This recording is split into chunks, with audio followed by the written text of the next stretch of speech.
Where is the line for you between masculinity, which I will always defend, and which I agree with? I think a lot of women like men to be masculine, and what has become known as toxic masculinity. And the reason I ask you is that you are engaged in that debate with men all the time. Where is the line for you where men shouldn't cross, where the behaviour should be kept within a line? Please define toxic masculinity. Well, you tell me what you think it crosses a line from being a masculine, good man to a bad man. There's no such thing as too much masculinity if it's genuinely masculine. Genuine masculinity is not out here to hurt people. It's absolutely the opposite. It's out here to protect. And when bad things happen, they call traditionally masculine men. If you need a firefighter, you need a masculine man. When you call the police because of the problem you have, you want masculine men. And as soon as a woman or a man is in trouble, when you look for backup, you look for masculine men. And masculine men have a duty to provide and protect those they care about. We have a duty to do things we don't feel like doing because we know we're supposed to do them.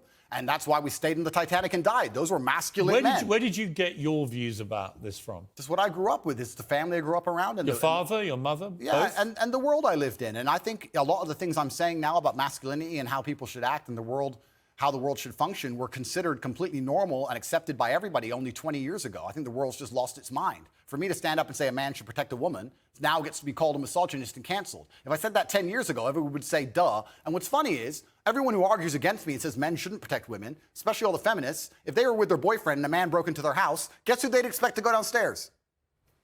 Who do you think? Think they go themselves? Are they going to Afghanistan? No, we send men to do these things. So well, we send women in the armed forces too.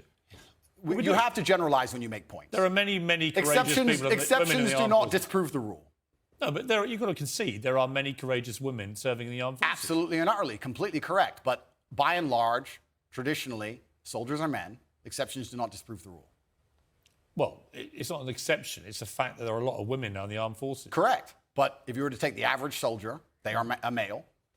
If you're allowed to say who's a male and who isn't nowadays, I'm assuming their gender, I apologize. If you were to take the average soldier, they're a male, which means that exceptions are the female soldiers, which because there's a lower percent of them, a lower probability. Exceptions do not disprove the rules. Men do the fighting. Right now in Ukraine, men cannot leave. Women are allowed to leave because men have to fight in the front line and women are allowed to go to Dubai.